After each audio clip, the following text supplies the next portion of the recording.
तो आज हम लोग करने वाले हैं the Hindu minority and guardianship act 1956। ये जो है ये एक्ट नंबर 32 है ऑफ 1956। देखिए इसका मतलब क्या होता है। इसका मतलब ये जो लिखा है एक्ट नंबर 32 ऑफ 1956, इससे ये कहना चाहता है कि 1956 में ना कई एक्ट्स आपके बने होंगे। अब इस साल में कई एक्ट्स बने हैं तो नंबरिंग देना तो चाहिए ना कि ये जो एक्ट है Hindu minority and guardianship act ये किस साल में बना। ऐसे जो कई एक्ट्स बने हैं तो फिर उसका ना आप सिस्टमेटिकली पता कर सकते हो कि ये वाला एक्ट कब बना, किस नंबर में बना। तो ये जो Hindu minority and guardianship act जो था आपका, ये आपका 1956 में जब बना था तो ये एक्ट नंबर 32 था। ठीक है, तो ये 32 नंबर पे एक्ट था उस साल का। अब नीचे में आप देख सकते हैं 25 अगस्त 1956 ये जो है आपका इनैक्टमेंट डेट है। इनैक्टमेंट डेट मतलब कि किस दिन इसको एसेंट मिला, किस दिन इसको एसेंट मिला, ये है 25 अगस्त 1956। ये आपको याद रखना है इनैक्टमेंट डेट। अब देखिए नीचे में क्या लिखा है, an act to amend and codify certain parts of the law relating to minority and guardianship among Hindus। तो ये एक्ट जो है वो क्यों बना है, तो ये एक्ट अमेंड करने के लिए बना है और कोडिफाई करने के लिए बना है। उन पार्ट्स जो आपके लॉ थे जो आपके माइनॉरिटी एंड गार्डियनशिप को लेके हैं हिंदूज़ के बीच में, उसको लेके ये एक्ट जो है आया है ताकि वो अमेंड कर सके और कोडिफाई कर सके। इसको आपको याद रखना है, अमेंड एंड कोडिफाई। अब ये जो है पार्लियामेंट ने कब इनैक्ट किया, तो ये आपका 7th year of Republic of India में आपका ये इनैक्ट हुआ है पार्लियामेंट के द्वारा। तो ये भी आपको ध्यान में रखना है। अब हम लोग इसका सेक्शन 1 करेंगे जो बात करता है शॉर्ट टाइटल एंड एक्सटेंट।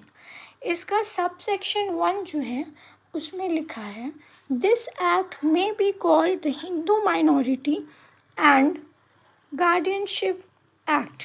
तो इससे ये बताना चाहता है, इसका सब सेक्शन 1 जो है इसमें जो लिखा है दिस एक्ट में be called the Hindu minority and guardianship act 1956, it simply means कि ये जो लॉ है इसको जाना जाता है Hindu minority and guardianship act, और इसको स्टैब्लिश किस साल में किया गया है, तो 1956 में इसको स्टैब्लिश किया गया। अब आइए सब सेक्शन 2 में। इसका सब सेक्शन 2 ये लिखा है इसमें कि it extends to the whole of India and applies also to Hindus domiciled in the territories to which this act extends, who are outside the said territories। So this subsection 2 clearly means कि ये जो law है ये effective हुआ India के across all of India में हुआ, from the length and breadth of the country it spread.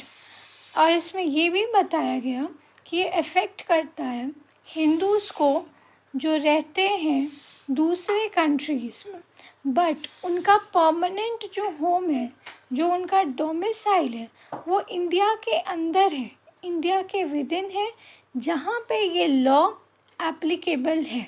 जहाँ पे ये लॉ एप्लीकेबल है वहाँ पे उनका डोमिसाइल है, वहाँ उनका परमानेंट होम है। अब इसको एग्जांपल से समझिए। इमेजिन कीजिए अ हिंदू फैमिली जहाँ पे जो पेरेंट्स हैं वो मूव कर गए हैं यूएसए किसी काम के लिए, बट वो लोग ओरिजिनली इंडिया से थे और वो लोग स्टिल होल्ड करते हैं इंडियन सिटीजनशिप। उनका जो बच्चा है उसका जन्म जो है यूएस में हुआ, is considered a minor under Indian law. Indian law के हिसाब से वो माइनर कंसिडर किया जा रहा है।